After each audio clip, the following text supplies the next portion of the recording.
thì tao để tóc mái kiểu này đẹp không?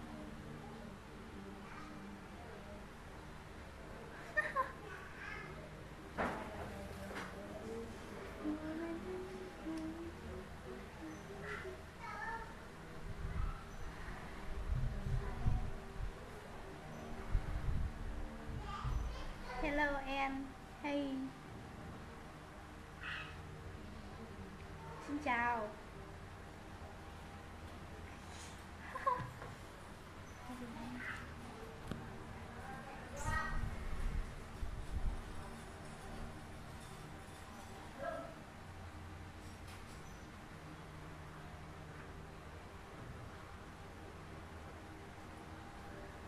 Mới ăn xong à?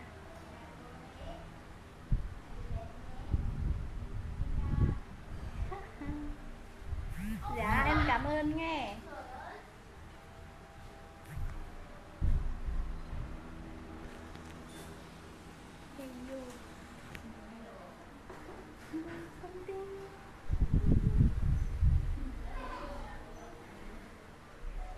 Tôi không phải được được được đèo tin người con gái.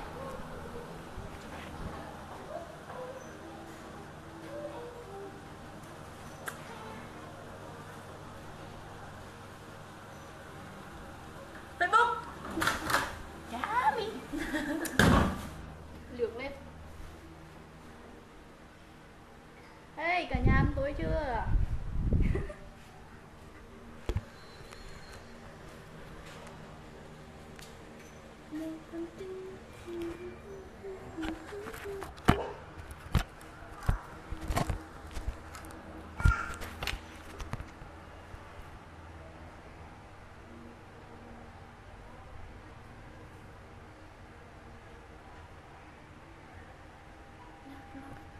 Tụt lũ đua tư là nơi nhân đó này.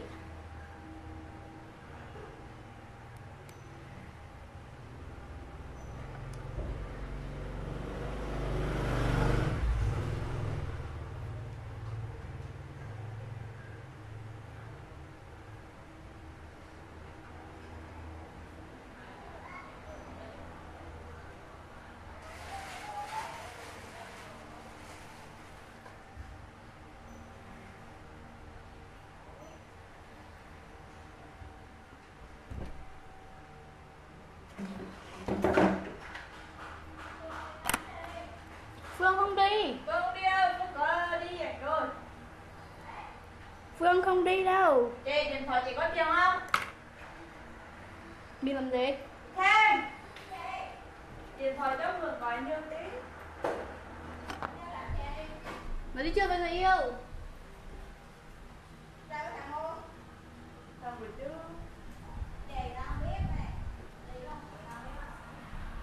Đâu mở điện thoại đây. Đi xíu là 9 giờ. Nó đã không có được phải có buồn không? Mày đi bây giờ là 7 giờ, mày đi là 10 giờ mới về là được. Yeah.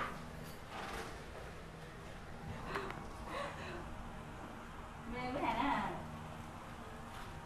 Cảm giác nãy thì đã còn cái mùi ngọt từ đó rồi.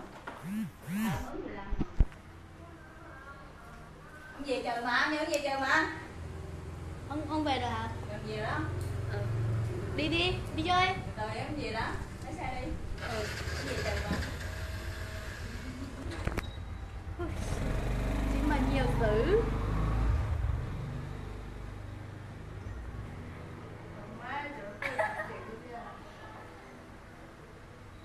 Ra mà trẻ Mỹ.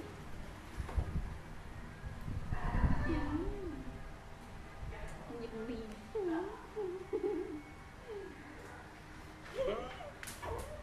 Đằng sau em là một con điên.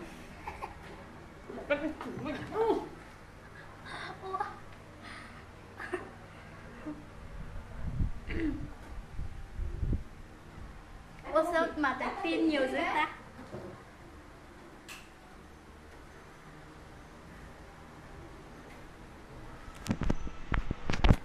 Ô má con điên này. Nếu một phát mình đâu đấy.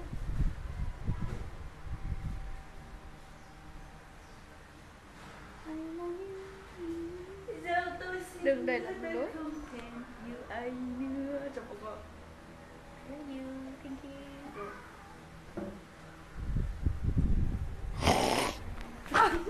chưa mấy chưa định lắm mà.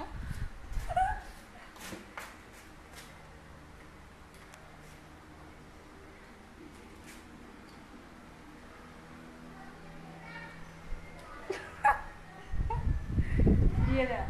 Chưa bỏ ra chứ. Điên. Nói gì á? Không học à? Chưa có học, ăn cơm nó học. Trời ơi, mua cái gì á? Nào? Chim. Chim gì? Chim sáo. Chim sáo. Chim sao? Sáo mấy? Em nhớ chứ nghe nhớ anh năm Hai chị này biết chị nào đẹp không? Dạ? Hai chị này biết chị nào đẹp không? Chị nào đẹp? Chị Hồng Hồng á. Đúng rồi. Có người khen rồi. Thầy ra nó về. Tao đẹp. Đâu má, tao chưa tắm mà mấy chứ thầy tao đẹp á. Ai bảo ông tắm?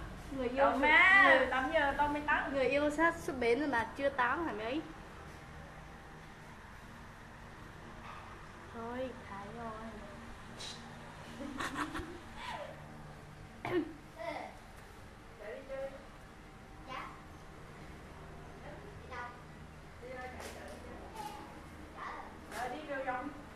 Đi tới quán cà phê thôi. Dạ, số 6 thôi, nghe. Có đưa em vào danh sách đó. Tao đi xe ôm nhá. Dạ, đây đi chơi rồi chưa?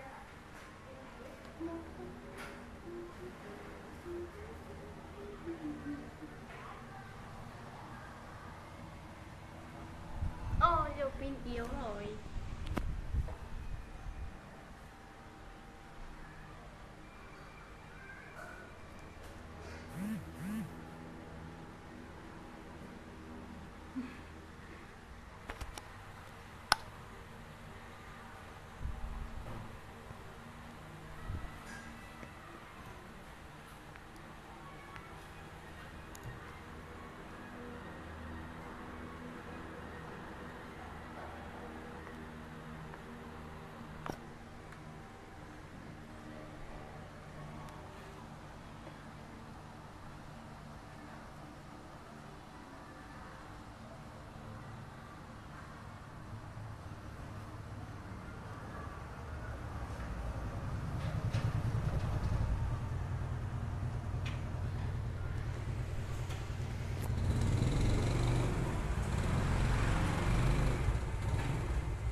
Cái gì vậy?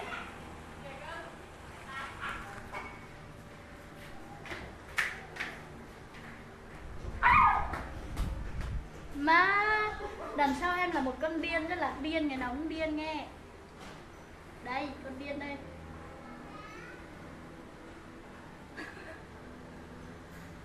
Này con điên ra đây, con bảo đây biết.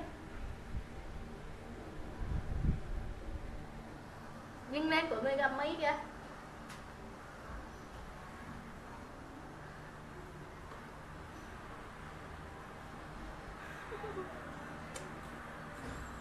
Ui dồi, nghĩ nhớ nữa, Gầy quá rồi nha. chị em, đây là chị em nghe. Giống nhau không? Mấy qua lại đây Mỹ. Mấy qua đây chị biểu.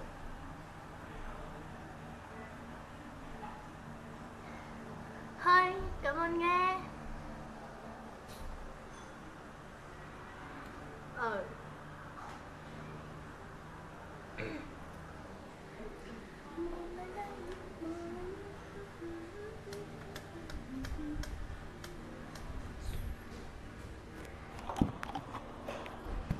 Ma sắp xuất hiện rồi. Để kẹt tao đi, mi để tao đi. Phương Phương.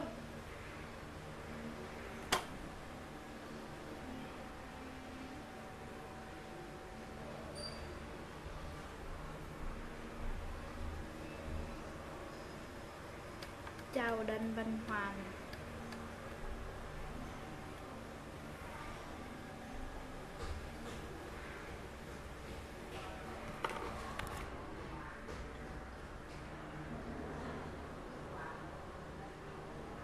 Đi nhanh nhanh mi, biết không gặp mi kìa. Cái Đừng ngăn lần. rau nó gửi có. Mi có biết không? Để con hỏi ai? Là ông chủ mà đang đi Hải Tiêu ấy. Chào Đinh Văn Hoán. Mà giấy mất. À, cho anh Đinh Văn Hoàng. Đinh Văn Hoàng.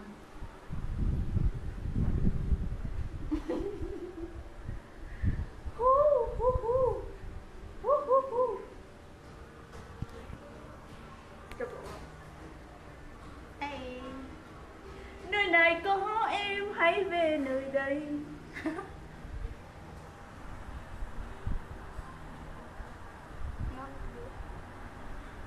Cha cha. Mà anh này toàn bình luận đáng ghét rồi.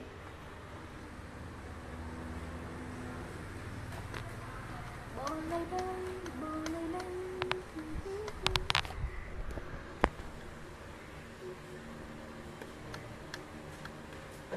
Mi đưa.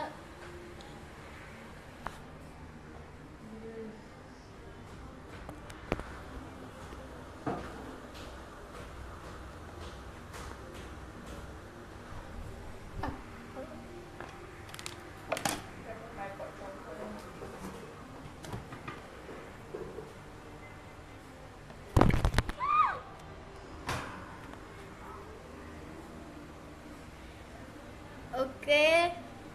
Anh yêu đứa nào đây? Có hai đứa luôn nè.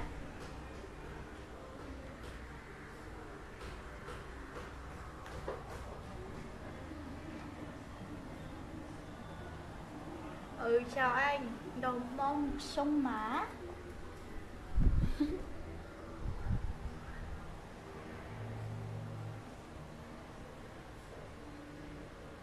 Em hả? Ồ, có thật không? Anh có nhầm người không?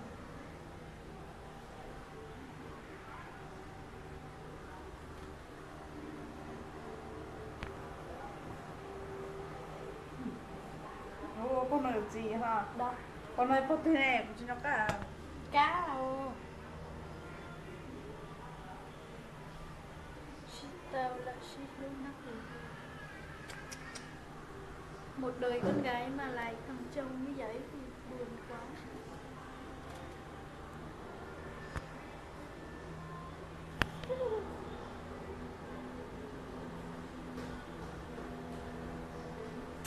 Này,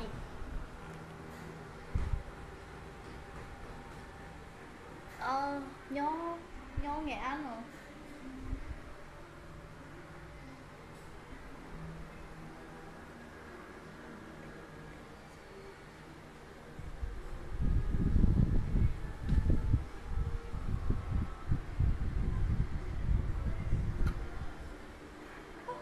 Đóng cửa lại đó.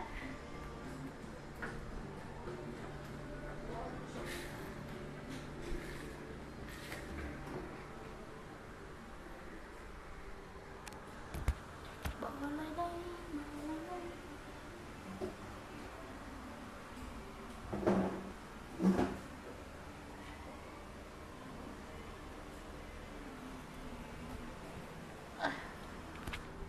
Sao ở đây tới muốn mua xí à?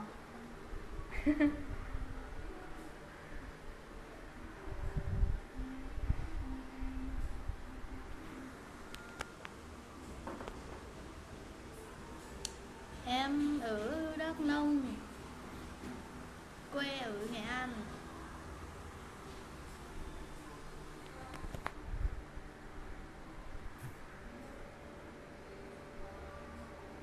Ôi giời ơi.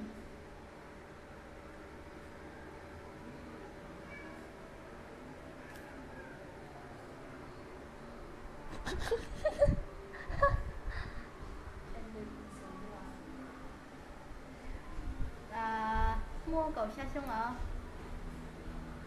Lần đầu tí ở mua cầu gì xong à? Thì xong thì cầu gì xong à?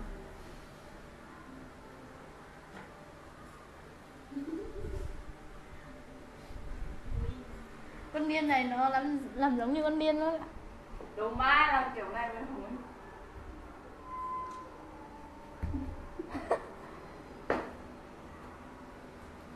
Anh đi chưa? Đâu gì? Trời ơi, anh nói thế thôi chắc mười mấy giờ anh mới về được. Dễ nhạo vào này. Em đi cho Mai rồi muốn nhận nha. Đi chơi à? Mày đi chơi với người yêu mà mày không tán hả? Mày Từ nghĩ từ sao người vậy? tán. Mi điên à? Không phải điên mà đi chơi với người yêu mà không tán là điên rồi đấy. Không rồi đấy. Nha, có bố nha. Xíu lá. Tao có tiền đâu.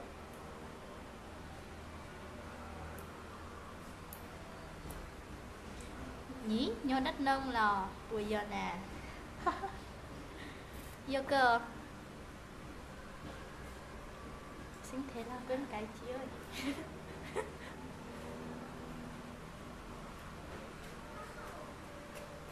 Con sẽ tìm bộ lộ của tớ của về tóm nữa. Về à? Sẽ lên tớ thùng nữa chơi trả nước thoảng có mùi chay.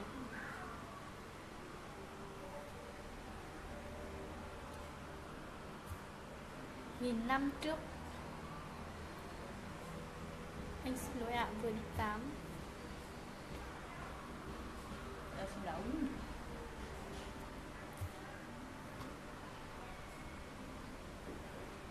Đi bếp tuần chí này ạ. Ủa, ấy có nhớ từ hồ?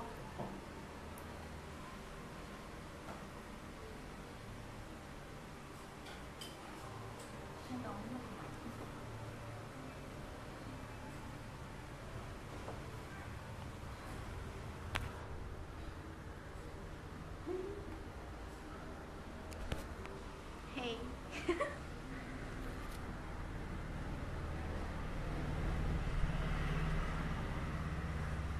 Tưởng là anh về rồi.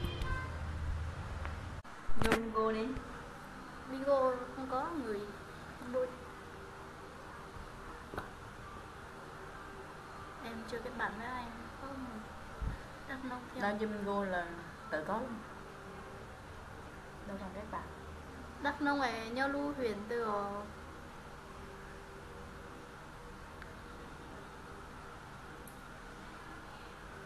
Chắc năm tuổi rồi. nó bảo là nó ở Đắk Nông. Vậy tượng đài là tổng đài. Mày nghĩ sao ở tổng đài là 1900, tưởng đài là tưởng đài mấy. Đủ má mày chứ mà tượng đài đường sáng á. Tưởng đài người ta nghĩ là tưởng đài, còn tổng đài là 1900 á. Mình nghĩ sao mà mi nói là tổng đài. Đủ má mày là chừng cái mà mày dọn là tượng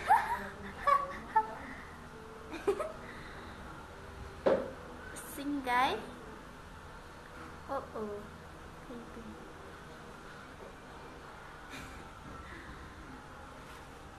Wow, xinh quá. Hai nàng xinh lắm, gì cứ thấy gì rồi. Em ở đâu vậy? Em đang ở Sài Gòn.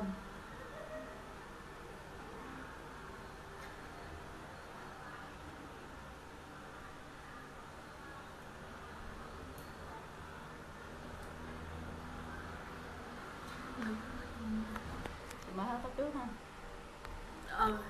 Tự xử. Tự gì hết được. Lại đây con.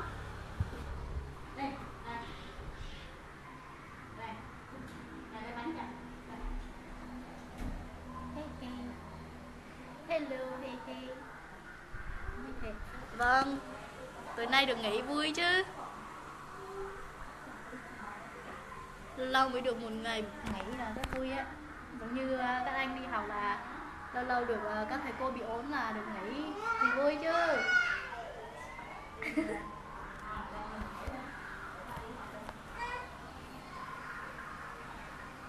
Hát đi bạn. Ủa hát bài nào á?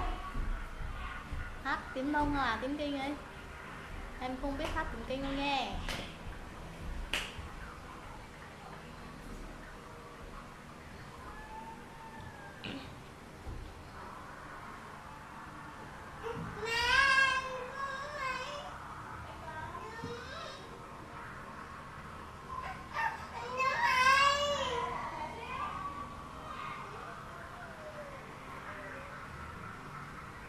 Làm gì có Sài Gòn Trung Quốc đâu.